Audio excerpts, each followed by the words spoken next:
You drive defensively when you A. Drive at the posted speed limit at all times. B. Only use your mirrors to check traffic behind you. C. Constantly scan for hazards. D. Keep your eyes fixed in one position.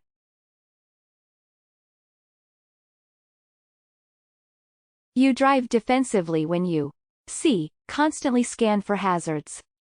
A big part of defensive driving is constantly scanning the road ahead, behind, and around you for potential hazards.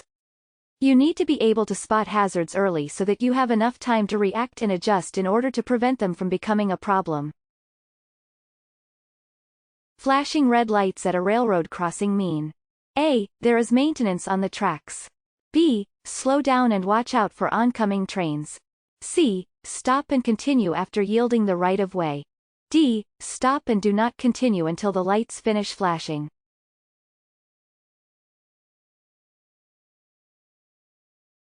Flashing red lights at a railroad crossing mean D. Stop and do not continue until the lights finish flashing. At a railroad crossing controlled by gates and signal lights, a flashing red light means that a train is approaching. When the lights start flashing, a gate may be lowered as well. The red lights will continue flashing until the train, or trains, has passed and it is safe to proceed. When you approach a railroad crossing with flashing signal lights, stop at the limit line or far enough away from the gates.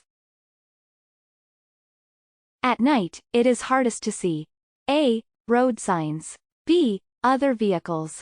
C. Pedestrians. D. Lane markings. At night, it is hardest to see C. Pedestrians. When you are driving at night, the most difficult thing to see is typically pedestrians walking alongside the road. Compared to road signs, other vehicles, and lane markings, pedestrians will often lack reflective pieces of clothing, lights, and other things that can make them easier to see. If you are driving along a road at night where pedestrians are walking, you should use your high beams if there are no other vehicles nearby. If you have abs on your car, the best way to use the brake system is to A. Only depress the brake pedal halfway. B. Apply steady pressure to the brake pedal. C. Pump your brakes. D. Use the brake pedal and parking brake at the same time. If you have abs on your car, the best way to use the brake system is to B. Apply steady pressure to the brake pedal. One of the most important parts of being a safe driver is knowing how to operate your vehicle effectively. And a big part of that is knowing how to properly use the braking system. If your vehicle is equipped with ABS, anti-lock braking system, the most effective way to apply the brakes is by using steady, constant pressure on the brake pedal. The ABS system will ensure your brakes do not lock up and cause you to skid, and will stop the car as quickly as possible. What is the difference between traffic lights with red arrows and those with solid red lights? A. You cannot turn against a red arrow. B. You cannot turn against a red light. C. Red arrows are only for left turns. D. You can turn against a red arrow. What is the difference between traffic lights with red arrows and those with solid red lights? A. You cannot turn against a red arrow. Both solid red lights and red arrows on a traffic signal means the same thing: come to a complete stop. However, there is a difference in what you are able to do after stopping. For a traffic light with a red arrow, you must come to a complete stop and remain stopped until the traffic signal changes to green. With a red light, you may be able to make a turn after coming to a complete stop and yielding to other traffic, bicycles, and pedestrians in the intersection. What is the first thing you should do if your wheels move off the pavement? A. Apply more pressure to the gas pedal. B. Slam on the brakes. C. Hold the steering wheel firmly and release the gas pedal. D. Hold the steering wheel firmly and apply the brakes.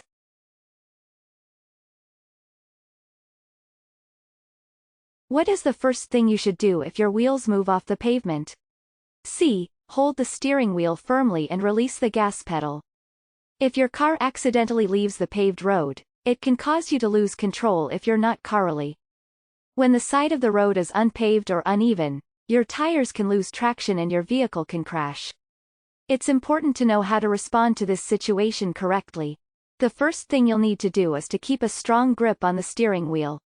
Next, you should release the gas pedal so that you will start to slow down. Once your speed has slowed, you will be able to gently apply the brakes or gradually return to the paved road. Roads freeze more quickly when they are A. In the shade. B. In the sun. C. Heavily trafficked. D. Winding roads.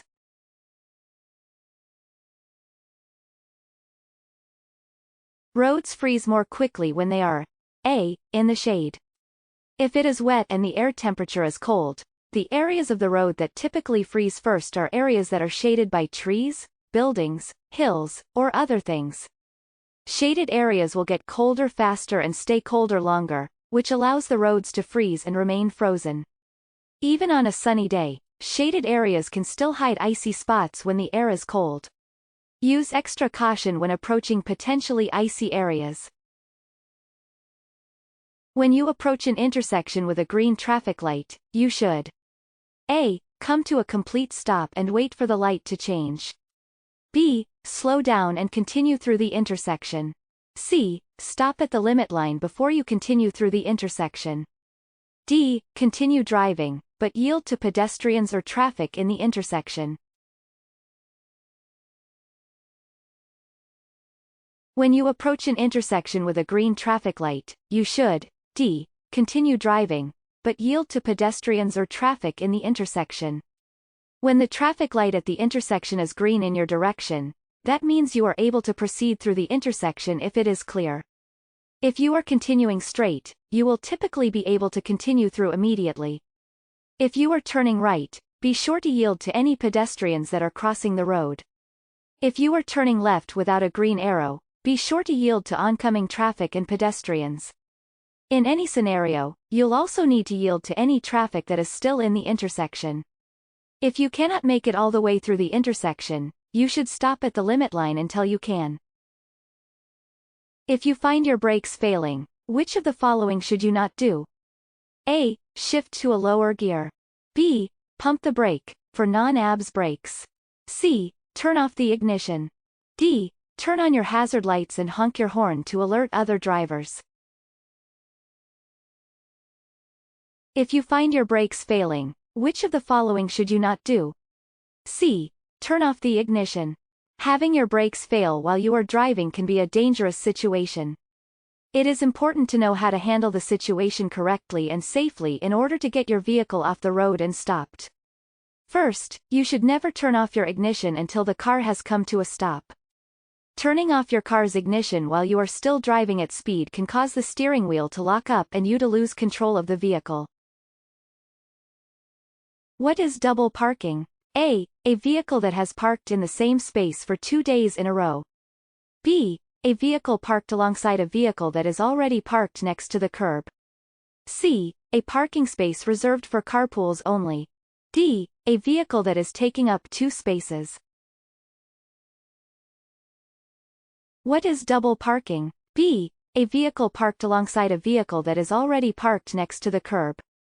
Double parking is when a car is stopped or parked alongside another vehicle that is already parked next to the curb. Double parking not only blocks in the vehicle that is already parked, but it can also block traffic and create hazards for bicyclists. If your vehicle begins to hydroplane, you should A. Change lanes to try to get into a drier area of the road. B. Slow down quickly by applying the brakes. C. Slow down gradually by releasing the gas pedal. D. Speed up so your tires are able to grip the road. If your vehicle begins to hydroplane, you should C. Slow down gradually by releasing the gas pedal. Hydroplaning occurs when your tires lose traction with the surface of the road and begin to plane on the film of water that has collected. Turning the steering wheel, using your brakes, or trying to speed up after your vehicle is already hydroplaning can cause you to lose control. The best thing to do if your vehicle begins to hydroplane is to release the gas pedal so you start to slow down until your tires regain traction with the road. When driving at night on a dimly lit street, you should A. Always use your high beams. B. Avoid driving faster than your headlights can illuminate the road ahead. C. Drive no faster than 10 miles per hour. D. Drive as you normally would.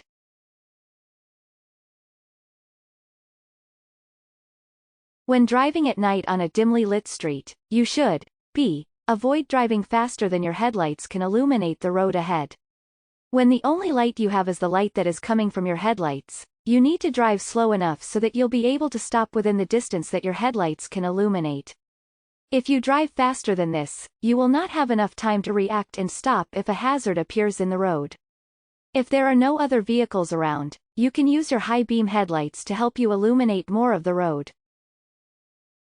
It is illegal to follow an emergency vehicle at a distance closer than A. 500 feet. B. 100 feet. C. 50 feet. D. 1,000 feet. It is illegal to follow an emergency vehicle at a distance closer than A. 500 feet. Emergency vehicles with their lights flashing or sirens on are in the process of responding to an emergency. It is required by law to yield to these vehicles and give them the right of way. Additionally, it is illegal to follow too closely behind an emergency vehicle. In most states, the minimum distance you must keep between your vehicle and an emergency vehicle with its lights flashing or sirens on is 500 feet. The speed limit for a blind intersection is A. 10 miles per hour. B. 15 miles per hour. C. 20 miles per hour. D. 25 miles per hour. The speed limit for a blind intersection is B. 15 miles per hour. A blind intersection describes an intersection that is not controlled by stop signs and you cannot see for 100 feet in either direction as you approach the intersection. It is important to slow down to a safe speed so that you're able to see any oncoming vehicles, pedestrians, or bicycles entering the intersection. Slow down to at least 15 miles per hour and come to a stop if necessary to make sure the way is clear and it is safe for you to proceed. If you are in the intersection when the light turns red, A. Make a U-turn. B. Stop until the light turns green. C. Reverse back behind the limit line. D. Proceed through when traffic clears.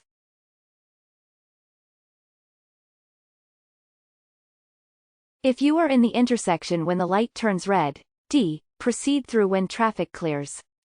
If you are already in the intersection when the light turns red, you should proceed through the intersection when it is safe to do so.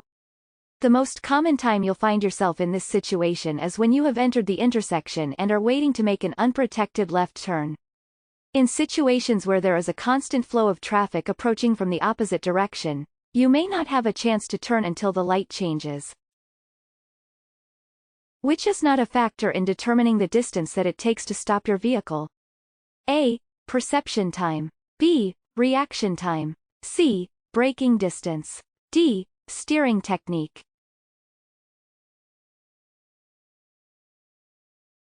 Which is not a factor in determining the distance that it takes to stop your vehicle? D. Steering technique. The total distance required to bring your vehicle to a complete stop depends on your perception time, your reaction time, the physical braking distance. Braking distance does not depend on your steering technique. When driving on snow-covered roads, you should reduce speed by A. About 20 miles per hour.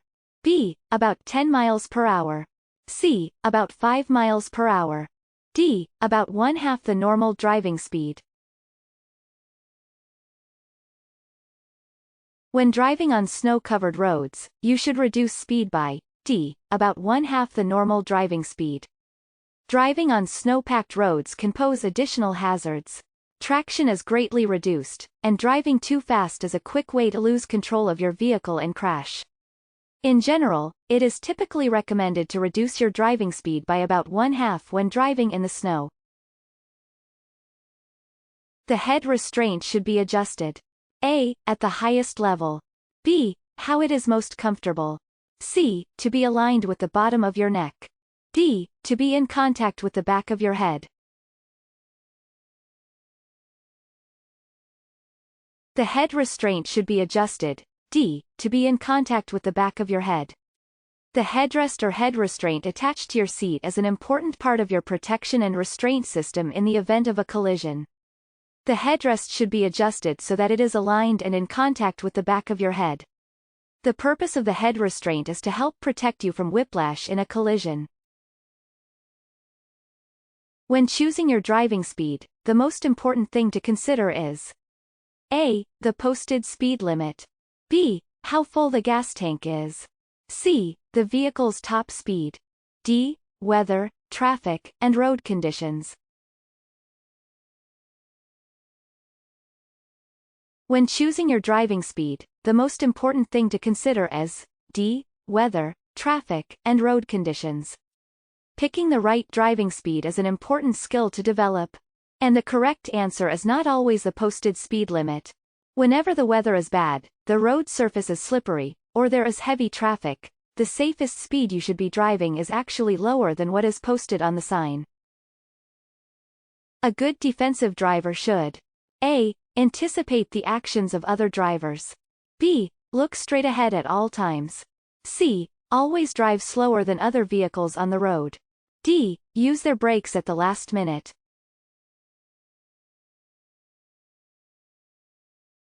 A good defensive driver should A. Anticipate the actions of other drivers. A major aspect of defensive driving is being able to anticipate the actions of other drivers. That means, defensive drivers will constantly scan the road ahead and around them to predict what the other vehicles may do. This allows them to be better prepared to react and adjust in the event of a potential hazard or risky situation. Some of this comes with driving experience, but it is important to begin practicing the skill from the beginning. When approaching a railroad crossing without mechanical gates or lights, you should A. Cross the tracks as quickly as possible. B. Slow down to 15 miles per hour and be prepared to stop if necessary. C. Stop on the tracks and look both ways. D. Approach the railroad tracks at 25 miles per hour. When approaching a railroad crossing without mechanical gates or lights, you should B. Slow down to 15 miles per hour and be prepared to stop if necessary. A railroad crossing without signal lights or gates is considered an uncontrolled railroad crossing. The speed limit near an uncontrolled railroad crossing is typically 15 miles per hour. Use caution anytime you are driving near a railroad crossing without any warning lights or gates, and expect a train to approach from either direction at any time. Backing your vehicle is A. Always safe. B. Never dangerous. C. Sometimes dangerous. D. Always dangerous. Backing your vehicle is D. Always dangerous. Backing up a car is always a dangerous maneuver. When you drive in reverse, it is much harder to see what's behind you and it can be difficult to control your vehicle. For this reason, it is important to always reverse slowly and carefully, and to be constantly checking for hazards. If you are parked or stopped at the curb and you want to pull out into a traffic lane, you should A. Pull back into the road as quickly as possible. B. Turn on your signal and wait for a large enough gap in traffic. C. Turn on your signal and pull out since the other cars must yield to you. D. Wait until traffic has a red light at the nearest intersection. If you are parked or stopped at the curb and you want to pull out into a traffic lane, you should B. Turn on your signal and wait for a large enough gap in traffic. Whenever you're pulling back into traffic from a parking spot, it is your responsibility to yield the right-of-way to traffic on the road and merge safely. If it is difficult for you to see the traffic in the road, be sure to pull forward as slowly as possible until you are able to see approaching vehicles or bikes. You are required to yield to traffic that is already in the road. What is a good minimum following distance? A. 1 second. B. 2 seconds. C. 3 seconds. D. 10 seconds.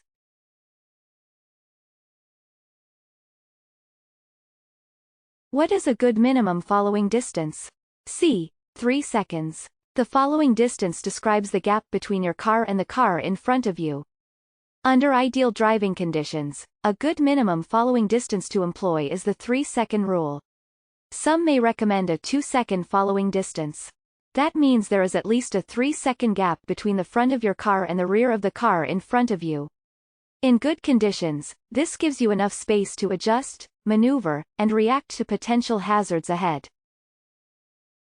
Unless otherwise posted, what is the speed limit in a residential area? A. 25 miles per hour. B. 15 miles per hour. C. 35 miles per hour. D. 45 miles per hour.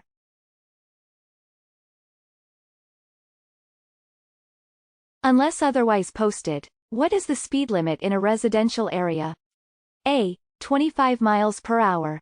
Residential areas are another place where drivers need to use caution.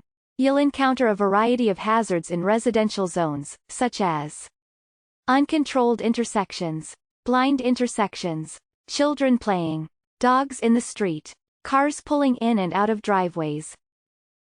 Great job! Here are some of your next steps to getting your learner's permit or driver's license. Read and study the official driver handbook from your state DMV. Take more free practice tests at puedomanejar.com.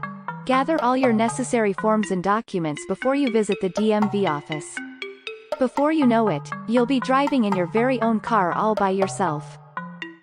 puedomanejar.com. Free DMV practice tests and much more to help you pass your real exams. Visit us today.